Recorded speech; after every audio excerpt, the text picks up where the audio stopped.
Hello friends, exam hall के YouTube channel में आप सभी का स्वागत है। दोस्तों, आज का हमारा टॉपिक है घनमूल, जिसे इंग्लिश में हम लोग क्यूब रूट भी बोलते हैं। तो इस वीडियो में मैं आपको बताऊंगा गुणनखंड विधि से घनमूल कैसे निकाला जाता है। जैसे कि यहाँ पर हमने दो क्वेश्चन लिया है, ये है क्वेश्चन नंबर पहला और ये है दूसरा। तो चलिए वीडियो को बिना देर करते हुए वीडियो को स्टार्ट करते हैं। तो देखिए, सबसे पहले आपको करना क्या होगा। सबसे पहले जो भी आपको दिया, जिस तरीके से आप एलसीएम करते हैं, सेम प्रोसेस लगभग उसी तरीके से होता है। ठीक है, तो चलिए हम लोग पहले क्वेश्चन को देख लेते हैं कैसे किया जाएगा, तो समझने की कोशिश कीजिएगा। तो ये हमारा क्वेश्चन है 1728, ये कितने का घन है, ये हमें पता करना है। तो जो भी क्वेश्चन पहले दिया होता है, सबसे पहले उसमें हम दो से काटना चालू कर देते हैं। तो देखेंगे यहाँ पर इकाई वाली जो संख्या हमारा दो है, यानी कि सम है। ये सम संख्या हमारा दो से कट जाएगा, तो यहाँ पर हम लिखेंगे क्या, दो। दो से देखिए, ये 17 को लेंगे तो 2 से 17 में यदि भाग देना हो तो हम कितनी बार जाएंगे, 8 बार लेकर जाएंगे। यहाँ पर 16 आ जाएगा, 2 8 16 होता है, एक यहाँ पर बचेगा, एक चला जाएगा इस दो के पास तो मिल जाएगा, मिल के हो जाएगा 12। और दो का पहाड़ा, ये दो से भाग देंगे हम 12 में, तो ये कितनी बार में कटेगा, ये 6 बार में कटेगा। ठीक है, और दो से भाग जब हम 8 में देंगे तो ये कितनी बार में कटेगा, 4 बार में कटेगा। ठीक, इतना काटने के बाद अब देखिए देखिए कोई संख्या इसमें से, मतलब जो भी संख्या में मिला है, इकाई वाली संख्या क्या है, सम संख्या है, तो दो से मतलब पक्का कटेगा। तो फिर से यहाँ पे दो से काटना चालू कर दीजिए।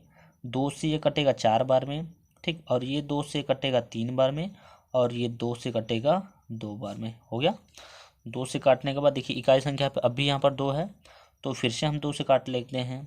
तो दो से ये 4 जो है, दो से कटेगा 2 बार में, और ये दो से जो है 3 नहीं कटेगा।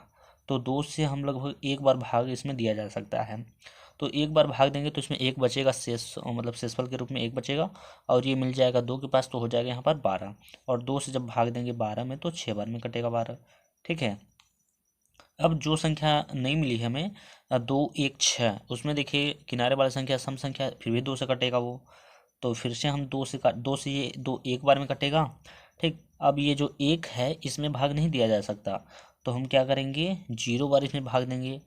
तो अब लेंगे क्या, दोनों संख्या ने, एक और छः, यानी कि दोनों संख्या को लेंगे, 16 हो जाएगा। फिर दो से भाग देंगे 16 में, तो ये लगभग 8 बार में कट जाएगा। ठीक, 8 बार में पूरा पूरा कट जाएगा।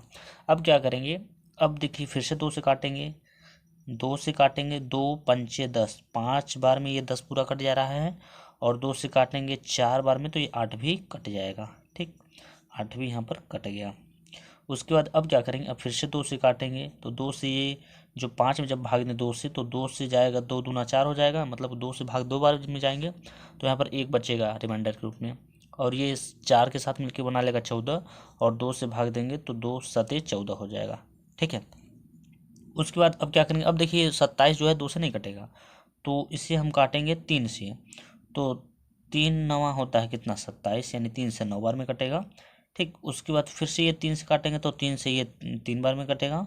ठीक, अब क्या करेंगे, 3 से काटेंगे तो 3 से एक बार में कटेगा। तो फाइनली हमारा जो पूरा था कट गया है। अब देखिए घनमूल में क्या होता है, यानी क्यूब रूट में क्या होता है, 3 3 का जोड़ा बनता है। तो 3 का पेयर एक यहाँ बन रहा है, 2 का एक पेयर, एक दो का पेयर यहाँ पे बन रहा है, तीन तीन संख्या का। ठीक, और एक संख्या का यहाँ बन रहा है।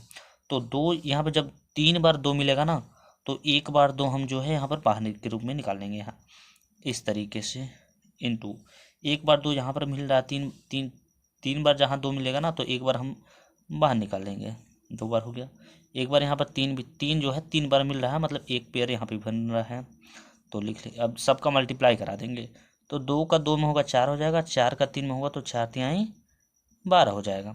तो कहने का मतलब ये जो 17 28 है ना, वो कितने का घन है भाई, वो 12 का घन है। तो ये हो जाएगा आपका करेक्ट आंसर हो जाएगा। आई होप आप सभी को क्लियर हो गया होगा। जो भी डाउट आपके बचे होंगे वो दूसरे वाले क्वेश्चन में आपको समझ में आ जाएगा। ठीक है, तो चलिए देखिए, सबसे पहले इन संख्या को देखिए, 3 3 7 5, इकाई वाली संख्या हमारा क्या है, विषम संख्या है, तो दो से तो बिल्कुल नहीं कटेगा, समझिए पहले बात को। ठीक, तो ये संख्या देखिए 3 से कट सकता है या तो फिर 5 से कटेगा। तो चेक कर लेते हैं 3 से कटता है कि नहीं। तो देखिए सबसे पहले हम क्या करेंगे, 3 से भाग देंगे, क्योंकि दो से तो कट भी नहीं करेगा। तो 3 से भाग देंगे ये एक बार में कटेगा, ये भी एक बार में कटेगा, और 3 से जब भाग 6 में देंगे तो ये कितनी बार यहाँ पे जाया जा सकता है, 2 बार, 3 दूना 6 होता है। तो 7 है तो एक बचेगा, एक चला जाएगा फिर 15 के साथ, और 3 से भाग जब देंगे तो ये 5 बार में कट जाएगा, 3 5 15 होता है। ठीक, अब क्या करेंगे, फिर से हम 3 से काट लेंगे इसको। तो 3 से जब भाग देंगे तो 3 त्रिका 9, 11 ना, तो 3 त्रिका 3 बार जा ही सकते हैं, तो 3 त्रिका 9 हो गया। तो यहाँ पर बचेगा कितना, 2 हासिल बचेगा 11 में, तो ये 2 जो है मिल जाएगा इस 2 के साथ में, तो यहाँ पर हो जाएगा 22। और 3 से जब भाग दिया जाएगा तो 3 7 7 बार जाएंगे तो 3 7 21 हो जाएगा। यहाँ पर 22 था तो एक हासिल फिर से बचेगा, तो ये 15 7 के मतलब एक 5 के साथ मिलेगा तो 15 हो जाएगा, और 3 से भाग देंगे तो 3 5 15 हो जाएगा। ठीक, अब क्या करेंगे, जो नई संख्या मिले उसमें फिर से 3 से भाग देते हैं, तो 3 से ये जो है एक बार में कटेगा, और 3 से जब भाग 7 में देंगे तो 3 दूना 2 बार जाएंगे तो 3 दूना हो जाएगा 6, रिमाइंडर के रूप में एक बचेगा, तो ये 5 के साथ मिलेगा तो हो जाएगा 15, और 3 से कटेगा 5 बार में तो 3 5 हो जाएगा 15। ठीक है, चलिए अब देखिए क्या करेंगे, अब हम देखिए 3 से अब इसको नहीं काट सकते हैं, क्योंकि 3 चौके 4 बार में 12 कट जाएगा, उसके बाद 5 बचेगा, तो 5 तो कटवा नहीं करेगा। ठीक है, अब क्या काटेंगे हम, अब हम काट लेते हैं इसको 5, देखिए काट लेते हैं 5 से, तो 5 से यदि भाग देंगे 12 में तो 2 बार जाया जाएगा, 5 दूना 10 होता है, क्योंकि ठीक है, और यहाँ पर बचेगा कितना, फिर 2 बचेगा, क्योंकि 5 से भाग देंगे 12 में तो 2 बार जाएंगे 10 आ जाएगा, और 2 बचेगा हासिल के रूप में, मतलब कि 2 रिमाइंडर बच जाएगा शेषफल। तो अब ये 2 और 5 मिलके 25 बना लेगा, तो 2 से 25 में भाग दिया जाएगा, तो सॉरी 5 से 25 में भाग दिया जाएगा तो 5 बार में कटेगा। ठीक, अब देखिए अब हमारा 25 मिला है, 25 में हम 5 से भाग देंगे तो ये 5 बार में कटेगा। ठीक, उसके बाद इस 5 में हम 5 से भाग देंगे तो ये एक बार में कटेगा। तो यहाँ पर देख सकते हैं एक पेयर यहाँ पर बन रहा है 3 का, इसको हम निकाल लेते हैं, इंटू 5 का भी एक पेयर यहाँ पे बन रहा है, ये है 5, क्योंकि क्यूब में क्या होता है 3 संख्या का एक बार हम बाहर निकालते हैं, तो 3 का मल्टीप्लाई 5 में करेंगे तो हो जाएगा 3 5 15 हो जाएगा। यही आपका करेक्ट आंसर हो जाएगा, मतलब जो 33 75 जो है ना वो कितने का घन है, तो ये 15 का घन है। ठीक है, तो इस वीडियो में बस इतना ही, मिलते हैं नेक्स्ट वीडियो में, तब तक के लिए जय हिंद जय भारत।